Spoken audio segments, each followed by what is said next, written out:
کہ یہ الیکشن کی طرف ہمیں جانا ہی پڑے گا، اور ہو سکتا ہے شہباز شریف صاحب پرائم منسٹر جو ہیں ان کو یہ میسج دے دیا گیا ہو کہ جناب معاملات طے کریں۔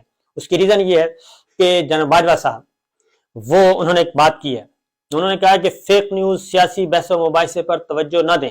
وہ اپنے بظاہر تو وہ اپنے جوانوں سے خطاب کر رہے تھے جنہوں نے ابھی نئی وہ فوج میں داخل ہو رہے ہیں، پاسنگ آؤٹ پریڈ جو ہوتی ہے ایک روایتی پروگرام ہے، اور اس کے بعد باقاعدہ طور پہ ذمہ داریاں سنبھالتے ہیں پاک فوج میں ہمارے نوجوان بچے بچیاں۔ فیک نیوز، سیاسی بحث و مباحث پر توجہ نہ دیں، کیونکہ اس کا مطلب یہ ہے کہ یہ چیز افیکٹ کر رہی ہے یہ، کیونکہ سوشل میڈیا کا زمانہ ہے، ڈیجیٹل میڈیا کا زمانہ ہے، انفارمیشن کا زمانہ ہے۔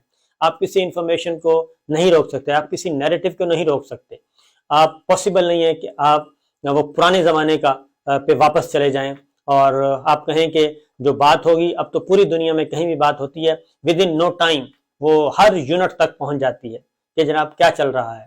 تو اس لیے فیک نیوز، سیاسی بحث و مباحثے پر توجہ نہ دیں۔ تو یہ اسی صورت میں ہو سکتا ہے کہ وہ وجوہات ختم کر دی جائیں کہ فیک نیوز کی نوبت ہی نہ آئے اور سیاسی بحث و مباحثے کی نوبت ہی نہ آئے۔ یہ وہ وجوہات ختم کر دینی چاہیے، وہ بنیادیں ختم کر دینی چاہیے، اور یہ ہے ذمہ داری لیڈرشپ کی۔ نمبر آگے وہ کہتے ہیں کہ عوام کی مدد سے کسی بھی ملک، گروپ یا جتھے کو ملک غیر مستحکم کرنے نہیں دے گی پاک فوج جو ہے۔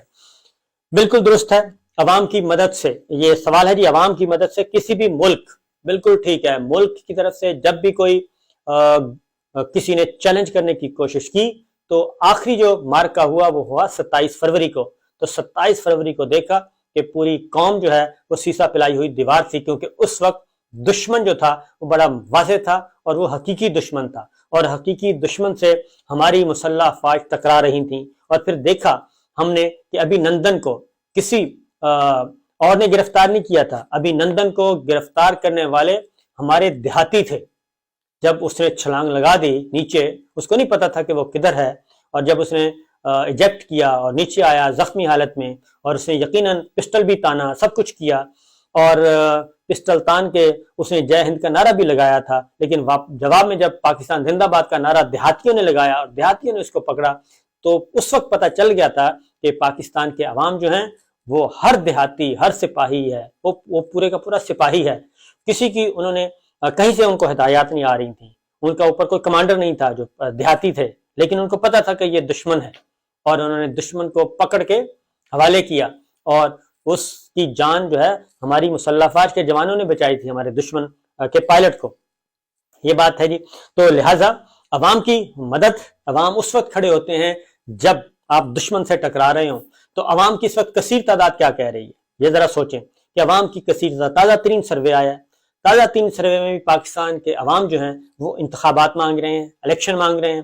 پاکستان کے عوام کی کثیر تعداد رجیم چینج آپریشن کو انہوں نے قبول نہیں کیا، اور یہ جو اس وقت جتھا لا کے بٹھایا ہوا ہے، اس جتھے کو قبول نہیں کر رہے وہ، کیونکہ اس جتھے کے بارے میں کہا گیا تھا کہ یہ جتھا پاکستان کے معیشت کو، پاکستان کی جڑوں کو کھوکھلا کرنے والا یہ جتھا ہے سارے کا سارا، جو کہ مراسلہ کے نتیجے میں مارز وجود میں آیا مبینہ طور پہ، کیونکہ یہی نیریٹو ہے پاکستان تحریک انصاف کا، اور لوگ جو ہیں وہ اس کو مانتے ہیں۔ لہٰذا یہ ضروری ہے جناب کہ عوام کی مدد سے کسی بھی ملک، بالکل اگر آپ عوام کے سامنے عوام کی خواہشات کو آپ مد نظر رکھیں گے تو پھر بڑے سے بڑی کامیابی جو ہے وہ ہمارا مقدر چومے گی۔ اور 20-22 سال دہشت گردی کے خلاف جنگ میں پاکستان کے عوام نے کیا کیا صعوبتیں برداشت نہیں کی، 80,000 سے زیادہ جانیں گئی ہیں، 80,000 سے کم و بیش 1 لاکھ کے قریب جو ہیں۔ پاکستان کا کون سا وہ طبقہ ہے جس نے اپنی جان قربان نہیں کی؟ وہ ٹیچرز ہیں، وہ اساتذہ ہیں، وہ پولیس ہے، وہ فوجی، ہمارے فوجی بھائی ہیں، فوجی افسران ہیں، 3 سٹار تک، بلکہ 3 سٹار تک ہمارے جو افسران ہیں انہوں نے اپنی جانیں قربان کی ہیں، اور پولیس نے کی ہے، ہمارے اساتذہ نے کی ہے، ہمارے عام شہریوں نے دی ہے۔ کون سا وہ شعبہ ہے جس نے نہیں دی؟ تو ہمارے گھر ہوئے، ہجرت کرنا پڑی، ہمارے خیبر پختونخوا بلوچستان سے بہت بڑی آبادی کو ہجرت کرنا پڑی، خیموں میں رہنا پڑا، تو بہت ساری قربانیاں دیں، اس لیے کہ دشمن جو ہے وہ بڑا کلیئر تھا، اور دشمن کے مقابلے میں پاکستانی قوم متحد تھی۔ لیکن اگر اندر سے ہی ہم پولرائزیشن کا عمل شروع کر دیں اور اپنی کہی ہوئی باتوں کو نفی کرنا شروع کر دیں، اور پھر اس طرح کا سے ایک بلنٹلی یہ کریں اور پھر اس میں آ جائے تو اس میں پھر مسائل پیدا ہوتے ہیں. تو یہ بھی سوچنا چاہیے ہماری لیڈرشپ کو، وہ خواہ سول لیڈرشپ ہے یا وہ خواہ ملٹری لیڈرشپ ہے، جوڈیشل لیڈرشپ، سب کو سوچنا چاہیے. اور اس کے بعد اگلا جو پیغام تھا وہ یہ تھا جی آپ نے ہمیشہ جمہوری اداروں کی حفاظت کرنا ہے، ملک آئین کا تحفظ جان سے بڑھ کر کرنا ہے، ملک اور آئین کا تحفظ جان سے بڑھ کر کرنا ہے. تو یہ بالکل جناب تمام جو جوان ہیں سب ہیں، یہ بالکل ایسا ہی ہوتا ہے، کبھی بھی ایسا نہیں ہوا. تو یہ جب تک اوپر سے یہ میسج نیچے نہیں جائے گا تو اوپر سے جانا چاہیے میسج نیچے کہ جناب ہم بالکل ملک کے ساتھ کھڑے ہیں، آئین کے ساتھ کھڑے ہیں، جمہوری اداروں کے ساتھ کھڑے ہیں، پارلیمان کے ساتھ کھڑے ہیں، ہم کسی کا حصہ نہیں ہے. جب یہ اوپر سے میسج جائے گا نیچے تک تو اس کا امپیکٹ بھی ہوگا، اس کے اثرات بھی ہوں گے، اس کا پازیٹیو رزلٹ آئے گا. تو یہ ساری چیزیں جی اسی طریقے سے کرنی ہوں گی. اور واپس آتے ہیں جی وہی جو لانگ مارچ کا اعلان 16 اکتوبر کا تاریخ. تو یہ ساری چیزیں، سروے جو آ رہا ہے جی، الیکشن 2/3 اکثریت اس وقت پاکستان کی عوام جو ہے وہ چاہتی ہے کہ فوری الیکشن ہوں، اور جب وہ چاہتے ہیں کہ فوری الیکشن ہوں تو پھر فوری الیکشن ہو جانے چاہیے، کیونکہ ایک غلط فیصلہ ہوا اور وہ غلط فیصلے کو قبول نہیں کیا پاکستان کی عوام نے، اور جب وہ قبول نہیں کیا تو اس کو صحیح کرنے کا وقت آ چکا ہے، اس کو کر دینا چاہیے. اور اس کے بعد سروے میں عمران خان صاحب کے ساتھ لوگ ابھی بھی کھڑے ہیں، عمران خان صاحب کے ساتھ کھڑے ہیں، سروے میں واضح طور پہ کہا گیا ہے.